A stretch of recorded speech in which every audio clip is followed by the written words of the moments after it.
飞鸽制作《鲁滨逊漂流记》，丹尼尔·迪福。Robinson Crusoe by Daniel Defoe. From the 1919 Sealy Service Company edition.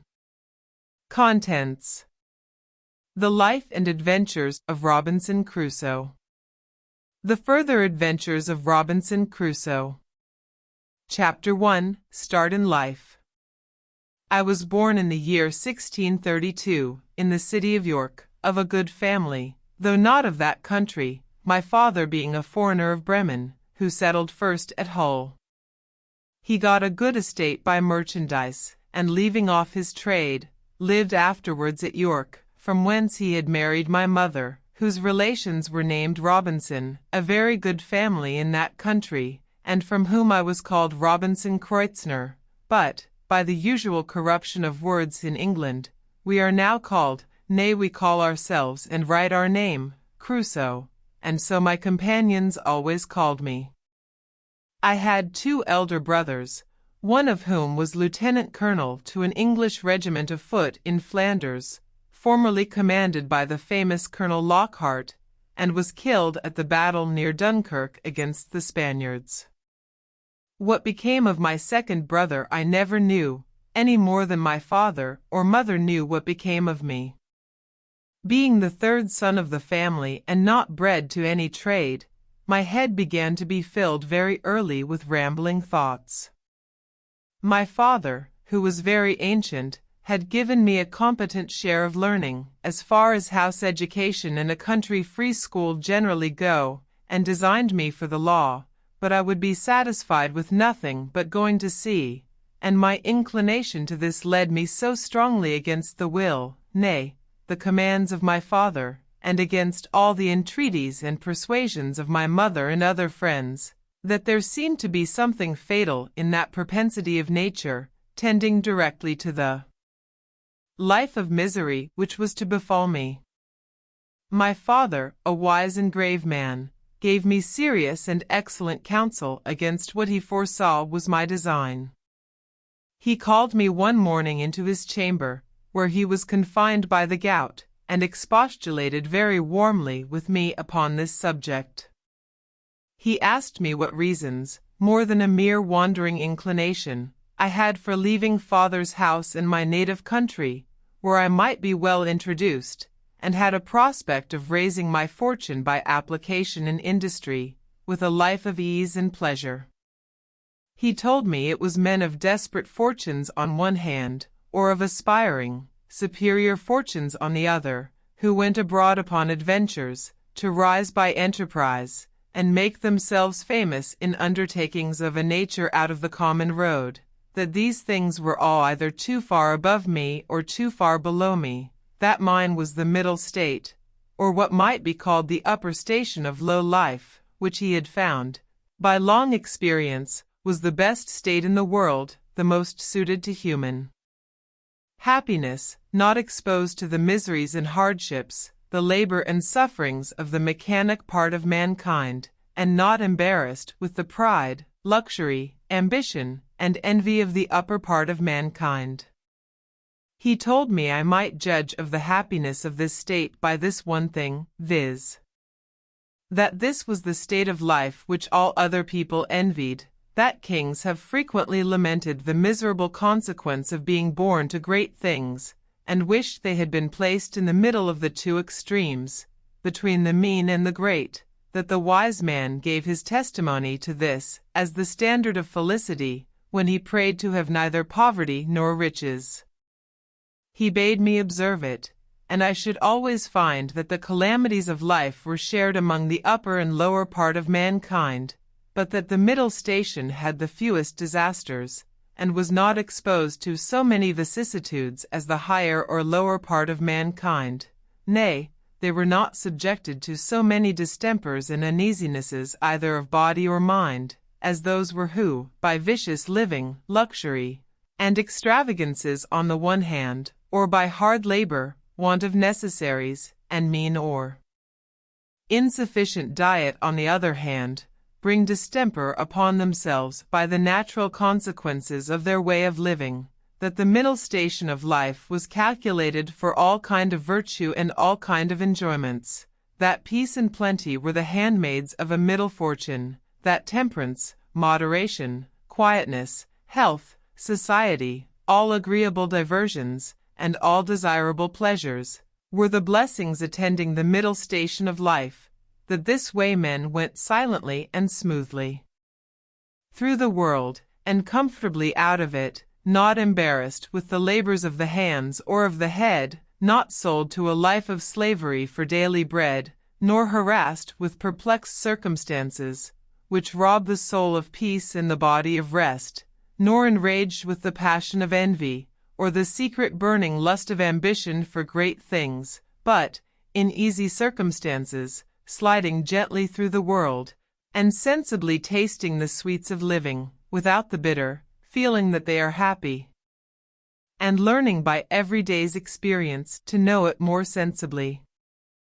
After this he pressed me earnestly, and in the most affectionate manner, not to play the young man, nor to precipitate myself into miseries which nature, and the station of life I was born in, seemed to have provided against, that I was under no necessity of seeking my bread, that he would do well for me, and endeavor to enter me fairly into the station of life which he had just been recommending to me, and that if I was not very easy and happy in the world, it must be my mere fate or fault that must hinder it, and that he should have nothing to answer for, having thus discharged his duty in warning me against measures which he knew would be to my hurt. In a word, that as he would do very kind things for me if I would stay and settle at home as he directed, so he would not have so much hand in my misfortunes as to give me any encouragement to go away. And to close all, he told me I had my elder brother for an example, to whom he had used the same earnest persuasions to keep him from going into the Low Country wars, but could not prevail, his young desires prompting him to run into the army, where he was killed, and though he said he would not cease to pray for me, yet he would venture to say to me, that if I did take this foolish step, God would not bless me, and I should have leisure hereafter to reflect upon having neglected his counsel when there might be none to assist in my recovery. I observed in this last part of his discourse, which was truly prophetic, though I suppose my father did not know it to be so himself, I observed the tears run down his face very plentifully, especially when he spoke of my brother who was killed, and that when he spoke of my having leisure to repent, and none to assist me, he was so moved that he broke off the discourse, and told me his heart was so full he could say no more to me. I was sincerely affected with this discourse, and, indeed, who could be otherwise? And I resolved not to think of going abroad any more, but to settle at home according to my father's desire. But alas! A few days wore it all off, and, in short, to prevent any of my father's further importunities, in a few weeks after I resolved to run quite away from him. However, I did not act quite so hastily as the first heat of my resolution prompted, but I took my mother at a time when I thought her a little more pleasant than ordinary, and told her that my thoughts were so entirely bent upon seeing the world that I should never settle to anything with resolution enough to go through with it, and my father had better give me his consent than force me to go without it, that I was now 18 years old, which was too late to go apprentice to a trade or clerk to an attorney, that I was sure if I did I should never serve out my time, but I should certainly run away from my master before my time was out, and go to sea, and if she would speak to my father to let me go one voyage abroad, if I came home again, and did not like it, I would go no more, and I would promise, by a double diligence, to recover the time that I had lost. This put my mother into a great passion. She told me she knew it would be to no purpose to speak to my father upon any such subject, that he knew too well what was my interest to give his consent to anything so much for my hurt, and that she wondered how I could think of any such thing after the discourse I had had with my father, and such kind and tender expressions as she knew my father had used to me, and that, in short, if I would ruin myself, there was no help for me, but I might depend I should never have their consent to it, that for her part she would not have so much hand in my destruction, and I should never have it to say that my mother was willing when my father was not. Though my mother refused to move it to my father, yet I heard afterwards that she reported all the discourse to him, and that my father, after showing a great concern at it, said to her, with a sigh, that boy might be happy if he would stay at home, but if he goes abroad, he will be the most miserable wretch that ever was born. I can give no consent to it. It was not till almost a year after this that I broke loose, though, in the meantime, I continued obstinately deaf to all proposals of settling to business, and frequently expostulated with my father and mother about their being so positively determined against what they knew my inclinations prompted me to. But being one day at Hull, where I went casually, and without any purpose of making an elopement at that time, but, I say, being there, and one of my companions being about to sail to London in his father's ship, and prompting me to go with them with the common allurement of seafaring men, that it should cost me nothing for my passage, I consulted neither father nor mother any more, nor so much as sent them word of it, but leaving them to hear of it as they might, without asking God's blessing, or my father's, without any consideration of circumstances or consequences, and in an ill hour, God knows, on the 1st of September, 1651, I went on board a ship bound for London. Never any young adventurer's misfortunes, I believe, began sooner or continued longer than mine. The ship was no sooner out of the Humber than the wind began to blow and the sea to rise in a most frightful manner, and, as I had never been at sea before, I was most inexpressibly sick in body and terrified in mind. I began now seriously to reflect upon what I had done, and how justly I was overtaken by the judgment of heaven for my wicked leaving my father's house, and abandoning my duty. All the good counsels of my parents, my father's tears and my mother's entreaties, came now fresh into my mind, and my conscience, which was not yet come to the pitch of hardness to which it has since, reproached me with the contempt of advice, and the breach of my duty to God and my father.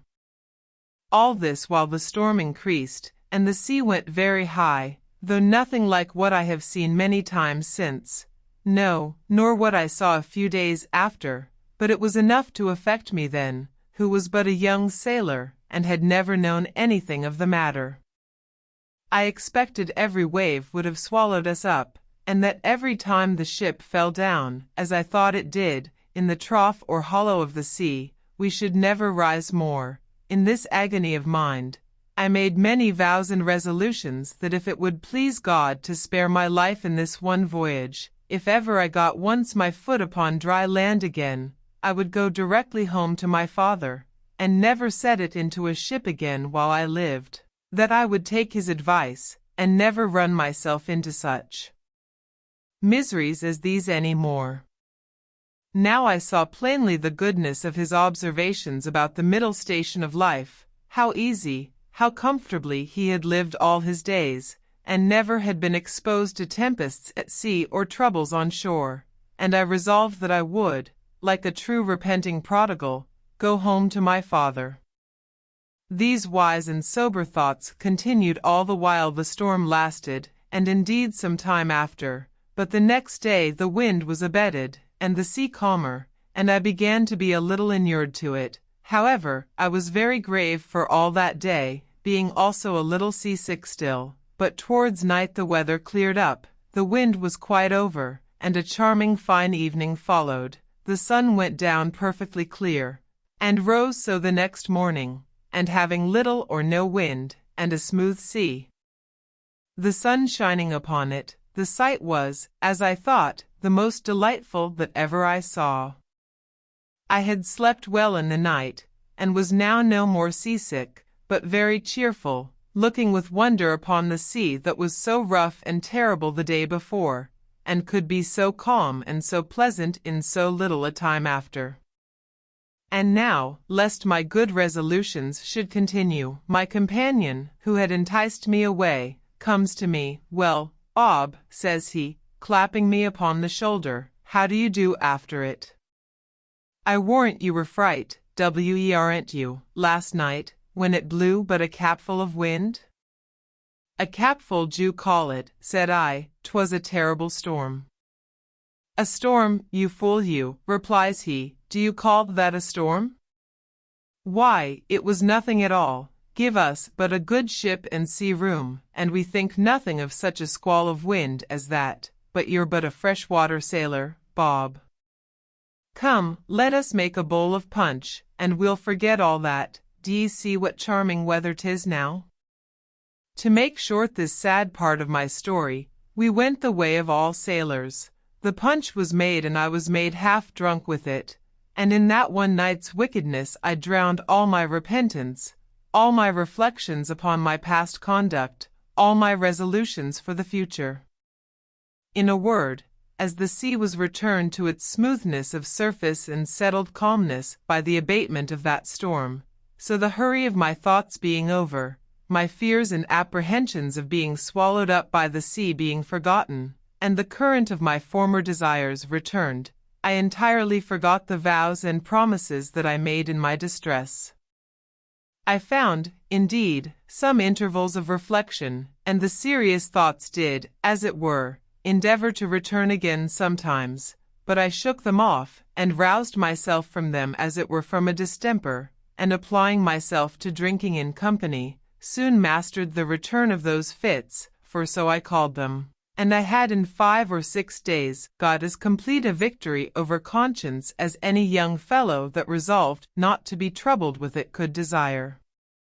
But I was to have another trial for it still, and Providence, as in such cases generally it does, resolved to leave me entirely without excuse, for if I would not take this for a deliverance, the next was to be such a one as the worst and most hardened wretch among us would confess both the danger and the mercy of. The 6th day of our being at sea we came into Yarmouth Roads. The wind having been contrary and the weather calm, we had made but little way since the storm. Here we were obliged to come to an anchor, and here we lay, the wind continuing contrary, viz. at southwest, for 7 or 8 days, during which time a great many ships from Newcastle came into the same roads, as the common harbour where the ships might wait for a wind for the river. We had not, however, rid here so long, but we should have tided it up the river, but that the wind blew too fresh, and after we had lain 4 or 5 days, blew very hard. However, the roads being reckoned as good as a harbour, the anchorage good, and our ground tackle very strong, our men were unconcerned, and not in the least apprehensive of danger, but spent the time in rest and mirth, after the manner of the sea. But the 8th day, in the morning, the wind increased, and we had all hands at work to strike our topmasts, and make everything snug and close, that the ship might ride as easy as possible. By noon the sea went very high indeed, and our ship rode forecastle in, ship several seas, and we thought once or twice our anchor had come home, upon which our master ordered out the sheet anchor, so that we rode with 2 anchors ahead, and the cables veered out to the bitter end. By this time it blew a terrible storm indeed, and now I began to see terror and amazement in the faces even of the seamen themselves. The master, though vigilant in the business of preserving the ship, yet as he went in and out of his cabin by me, I could hear him softly to himself say, several times, "Lord be merciful to us. We shall be all lost. We shall be all undone," and the like. During these first hurries I was stupid, lying still in my cabin, which was in the steerage, and cannot describe my temper. I could ill resume the first penitence which I had so apparently trampled upon and hardened myself against. I thought the bitterness of death had been past, and that this would be nothing like the first, but when the master himself came by me, as I said just now, and said we should be all lost, I was dreadfully frightened. I got up out of my cabin and looked out, but such a dismal sight I never saw. The sea ran mountains high, and broke upon us every 3 or 4 minutes. When I could look about, I could see nothing but distress round us. 2 ships that rode near us, we found, had cut their masts by the board, being deep laden, and our men cried out that a ship which rode about a mile ahead of us was foundered. 2 more ships, being driven from their anchors, were run out of the roads to sea, at all adventures, and that with not a mast standing. The light ships fared the best, as not so much laboring in the sea, but 2 or 3 of them drove, and came close by us, running away with only their spritsail out before the wind.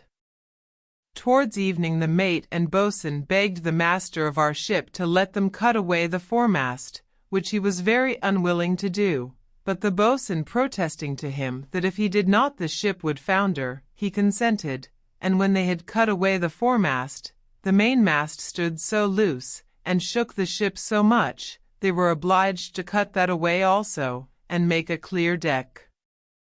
Any one may judge what a condition I must be in at all this, who was but a young sailor, and who had been in such a fright before at but a little. But if I can express at this distance the thoughts I had about me at that time, I was in tenfold more horror of mind upon account of my former convictions, and the having returned from them to the resolutions I had wickedly taken at first, than I was at death itself, and these, added to the terror of the storm, put me into such a condition that I can by no words describe it. But the worst was not come yet. The storm continued with such fury that the seamen themselves acknowledged they had never seen a worse.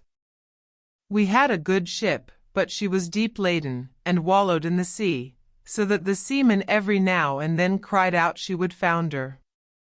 It was my advantage in one respect, that I did not know what they meant by founder till I inquired. However, the storm was so violent that I saw, what is not often seen, the master, the boatswain, and some others more sensible than the rest, at their prayers, and expecting every moment when the ship would go to the bottom.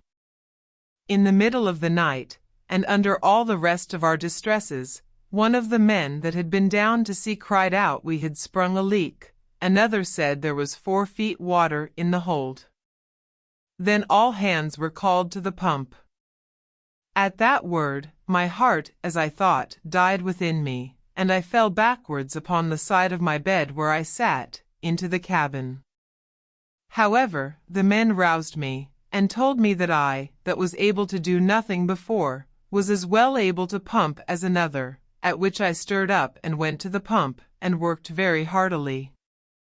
While this was doing, the master, seeing some light colliers, who, not able to ride out the storm, were obliged to slip and run away to sea, and would come near us, ordered to fire a gun as a signal of distress. I, who knew nothing what they meant, thought the ship had broken, or some dreadful thing happened. In a word, I was so surprised that I fell down in a swoon.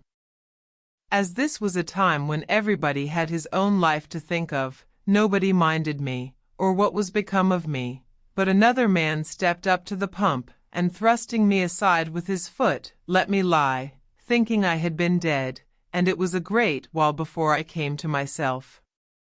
We worked on, but the water increasing in the hold, it was apparent that the ship would founder, and though the storm began to abate a little, yet it was not possible she could swim till we might run into any port. So the master continued firing guns for help, and a light ship, who had rid out just ahead of us, ventured a boat out to help us. It was with the utmost hazard the boat came near us, but it was impossible for us to get on board, or for the boat to lie near the ship's side, till at last the men rowing very heartily, and venturing their lives to save ours, our men cast them a rope over the stern with a buoy to it, and then veered it out a great length, which they, after much labor and hazard, took hold of, and we hauled them close under our stern, and got all into their boat. It was to no purpose for them or us, after we were in the boat, to think of reaching their own ship, so all agreed to let her drive, and only to pull her in towards shore as much as we could, and our master promised them, that if the boat was staved upon shore, he would make it good to their master. So partly rowing and partly driving, our boat went away to the northward, sloping towards the shore almost as far as Winterton Ness. We were not much more than a quarter of an hour out of our ship till we saw her sink, and then I understood for the first time what was meant by a ship foundering in the sea. I must acknowledge I had hardly eyes to look up when the seamen told me she was sinking, for from the moment that they rather put me into the boat than that I might be said to go in, my heart was, as it were, dead within me, partly with fright, partly with horror of mind, and the thoughts of what was yet before me. While we were in this condition, the men yet laboring at the oar to bring the boat near the shore, we could see, when, our boat mounting the waves, we were able to see the shore, a great many people running along the strand to assist us when we should come near, but we made but slow way towards the shore, nor were we able to reach the shore till, being past the lighthouse at Winterton, the shore falls off to the westward towards Cromer, and so the land broke off a little the violence of the wind. Here we got in, and though not without much difficulty, got all safe on shore, and walked afterwards on foot to Yarmouth, where, as unfortunate men, we were used with great humanity, as well by the magistrates of the town, who assigned us good quarters, as by particular merchants and owners of ships, and had money given us sufficient to carry us either to London or back to Hull as we thought fit. Had I now had the sense to have gone back to Hull, and have gone home, I had been happy, and my father, as in our blessed Saviour's parable, had even killed the fatted calf for me, for hearing the ship I went away in was cast away in Yarmouth roads, it was a great while before he had any assurances that I was not drowned. But my ill fate pushed me on now with an obstinacy that nothing could resist, and though I had several times loud calls from my reason and my more composed judgment to go home, yet I had no power to do it. I know not what to call this, nor will I urge that it is a secret overruling decree that hurries us on to be the instruments of our own destruction, even though it be before us, and that we rush upon it with our eyes open. Certainly, nothing but some such decreed unavoidable misery, which it was impossible for me to escape, could have pushed me forward against the calm reasonings and persuasions of my most retired thoughts, and against two such visible instructions as I had met with in my first attempt. My comrade, who had helped to harden me before, and who was the master's son, was now less forward than I. The first time he spoke to me after we were at Yarmouth, which was not till 2 or 3 days, for we were separated in the town to several quarters, I say, the first time he saw me, it appeared his tone was altered, and, looking very melancholy, and shaking his head, he asked me how I did, and telling his father who I was, and how I had come this voyage only for a trial, in order to go further abroad, his father, turning to me with a very grave and concerned tone, young man, says he, you ought never to go to sea any more. You ought to take this for a plain and visible token that you are not to be a seafaring man. Why, sir, said I, will you go to sea no more? That is another case, said he. It is my calling, and therefore my duty, but as you made this voyage on trial, you see what a taste heaven has given you of what you are to expect if you persist. Perhaps this has all befallen us on your account, like Jonah in the ship of Tarshish. Pray, continues he, what are you, and on what account did you go to sea? Upon that I told him some of my story, at the end of which he burst out into a strange kind of passion. What had I done, says he, that such an unhappy wretch should come into my ship?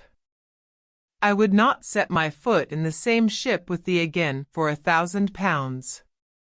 This indeed was, as I said, an excursion of his spirits, which were yet agitated by the sense of his loss, and was farther than he could have authority to go. However, he afterwards talked very gravely to me, exhorting me to go back to my father, and not tempt Providence to my ruin, telling me I might see a visible hand of heaven against me. And, young man, said he, depend upon it, if you do not go back, wherever you go, you will meet with nothing but disasters and disappointments, till your father's words are fulfilled upon you. We parted soon after, for I made him little answer, and I saw him no more. Which way he went I knew not.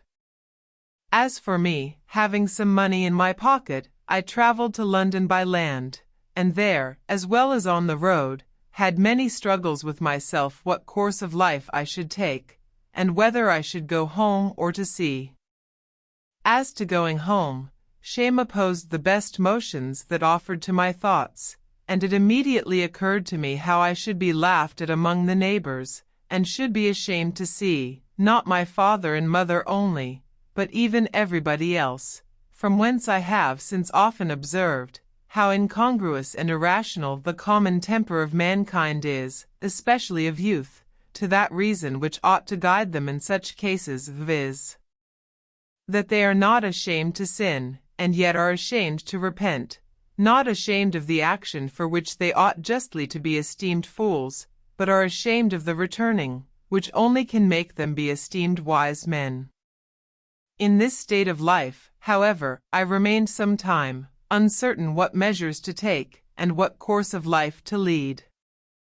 An irresistible reluctance continued to going home, and as I stayed away a while, the remembrance of the distress I had been in wore off, and as that abated, the little motion I had in my desires to return wore off with it, till at last I quite laid aside the thoughts of it, and looked out for a voyage.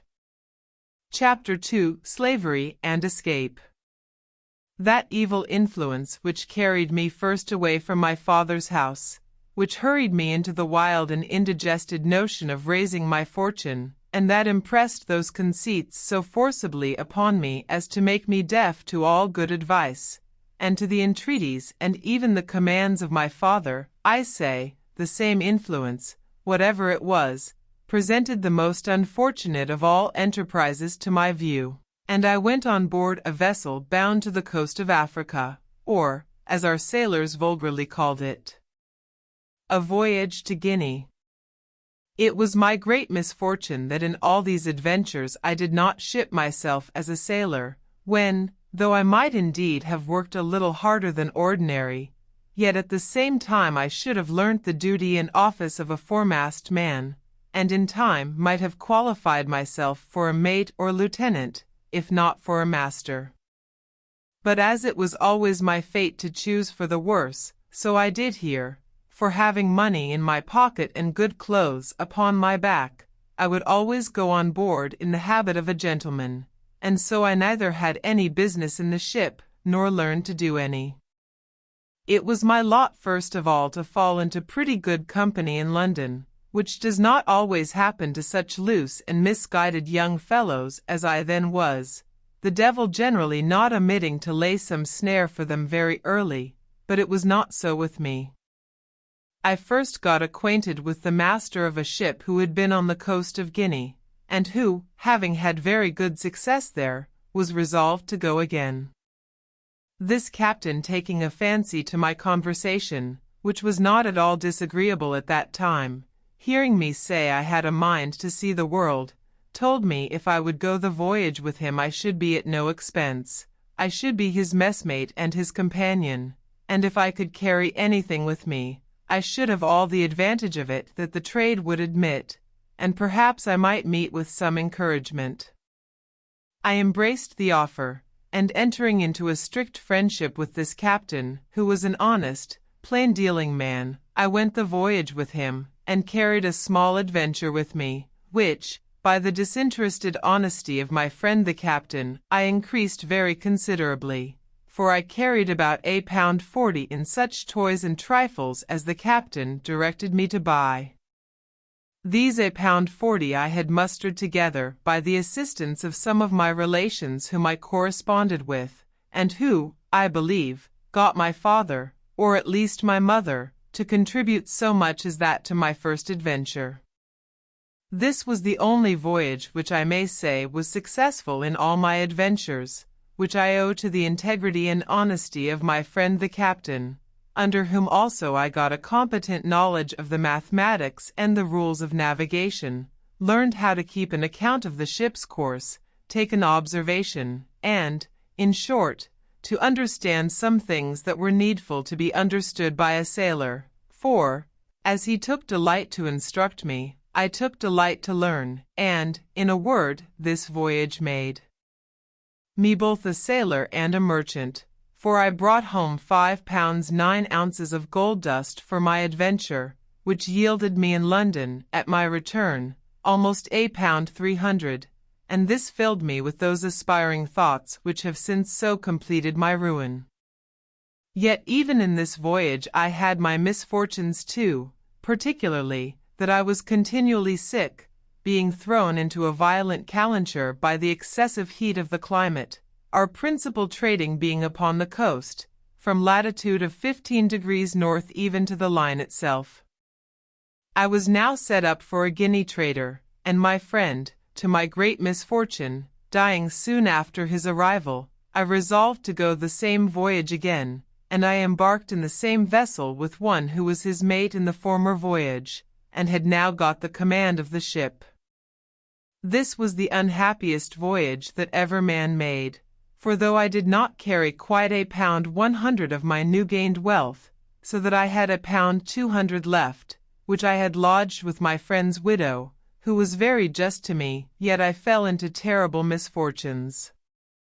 The first was this: our ship making her course towards the Canary Islands, or rather between those islands and the African shore, was surprised in the grey of the morning by a Turkish rover of Sallee, who gave chase to us with all the sail she could make. We crowded also as much canvas as our yards would spread, or our masts carry, to get clear, but finding the pirate gained upon us, and would certainly come up with us in a few hours, we prepared to fight, our ship having 12 guns, and the rogue 18.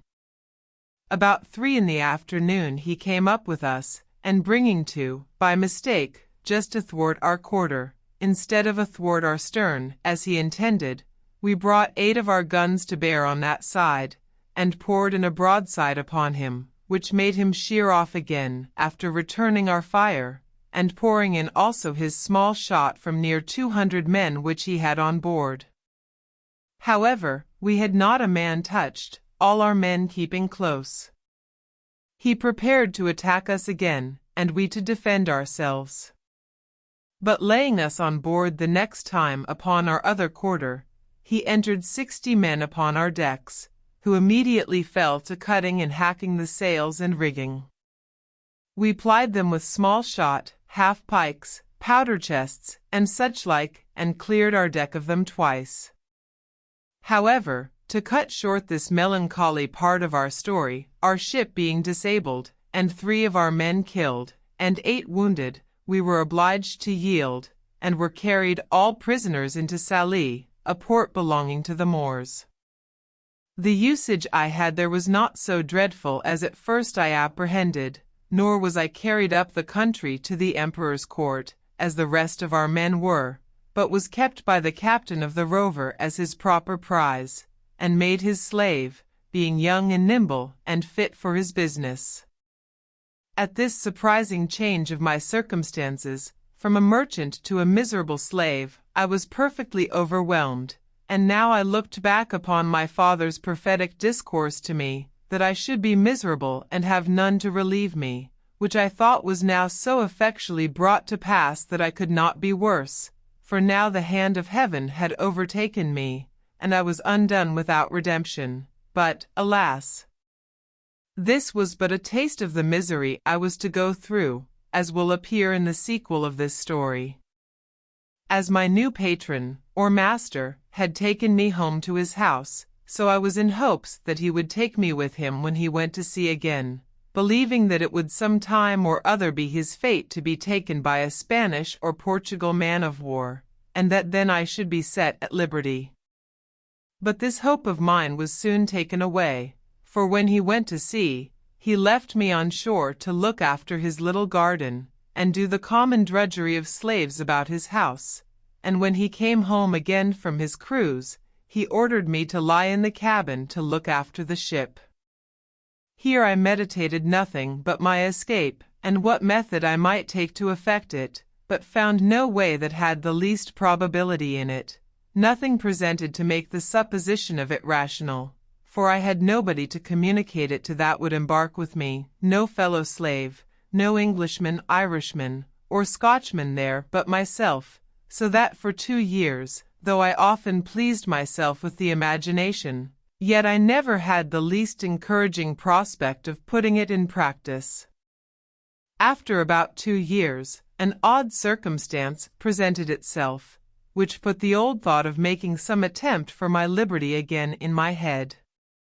My patron lying at home longer than usual without fitting out his ship, which, as I heard, was for want of money, he used constantly, once or twice a week, sometimes oftener if the weather was fair, to take the ship's pinnace and go out into the road fishing, and as he always took me and young Moresco with him to row the boat, we made him very merry, and I proved very dexterous in catching fish, insomuch that sometimes he would send me with a Moor, one of his kinsmen, and the youth the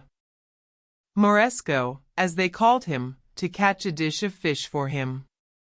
It happened one time, that going fishing in a calm morning, a fog rose so thick that, though we were not half a league from the shore, we lost sight of it, and rowing we knew not whither or which way, we labored all day, and all the next night, and when the morning came we found we had pulled off to sea instead of pulling in for the shore, and that we were at least 2 leagues from the shore.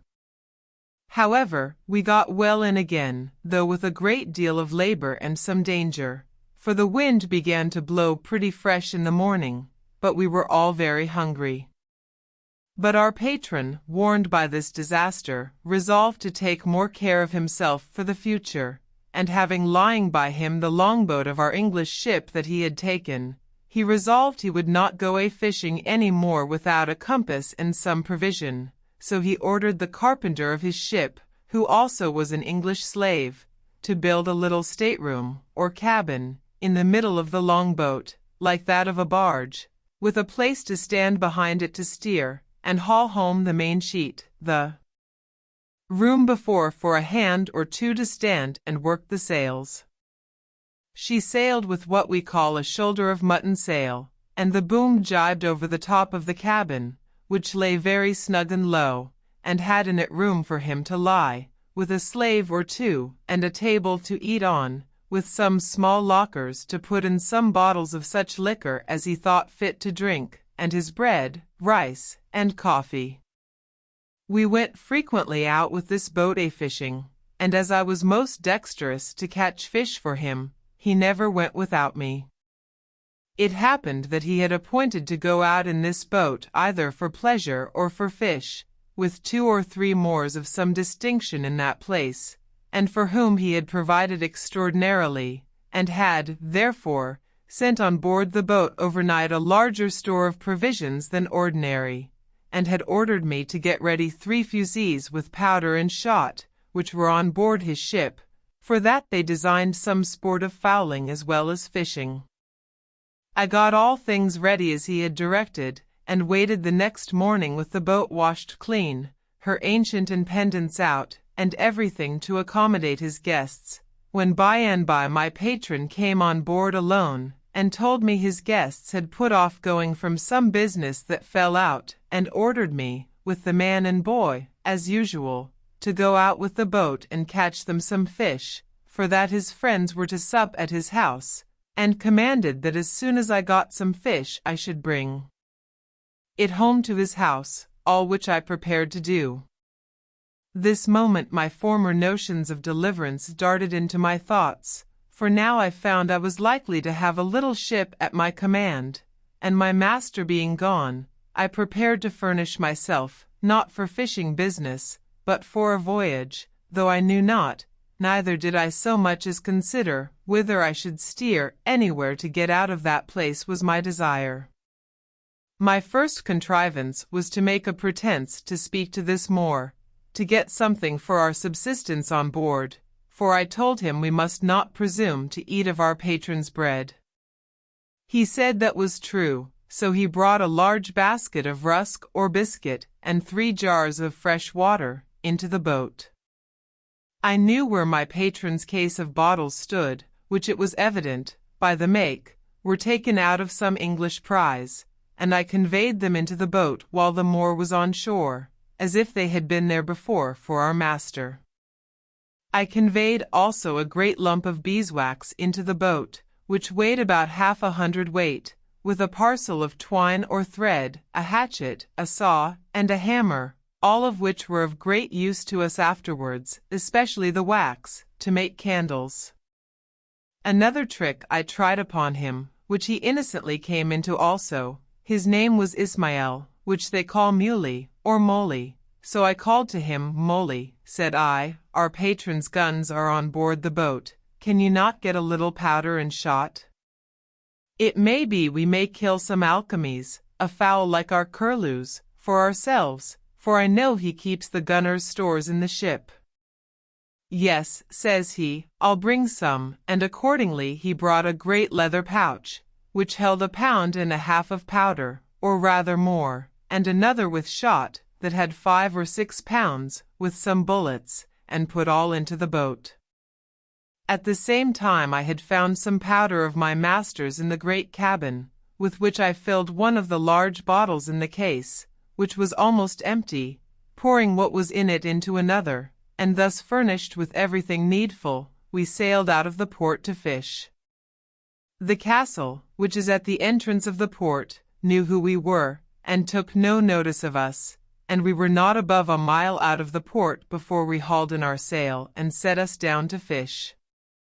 The wind blew from the NNE, which was contrary to my desire, for had it blown southerly I had been sure to have made the coast of Spain, and at least reached to the Bay of Cadiz, but my resolutions were, blow which way it would, I would be gone from that horrid place where I was, and leave the rest to fate.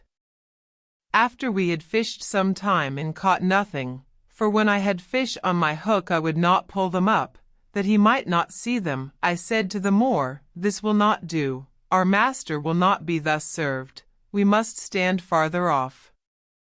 He, thinking no harm, agreed, and being in the head of the boat, set the sails, and, as I had the helm, I ran the boat out near a league farther, and then brought her to, as if I would fish, when, giving the boy the helm, I stepped forward to where the Moor was, and making as if I stooped for something behind him, I took him by surprise with my arm under his waist, and tossed him clear overboard into the sea. He rose immediately, for he swam like a cork, and called to me, begged to be taken in, told me he would go all over the world with me.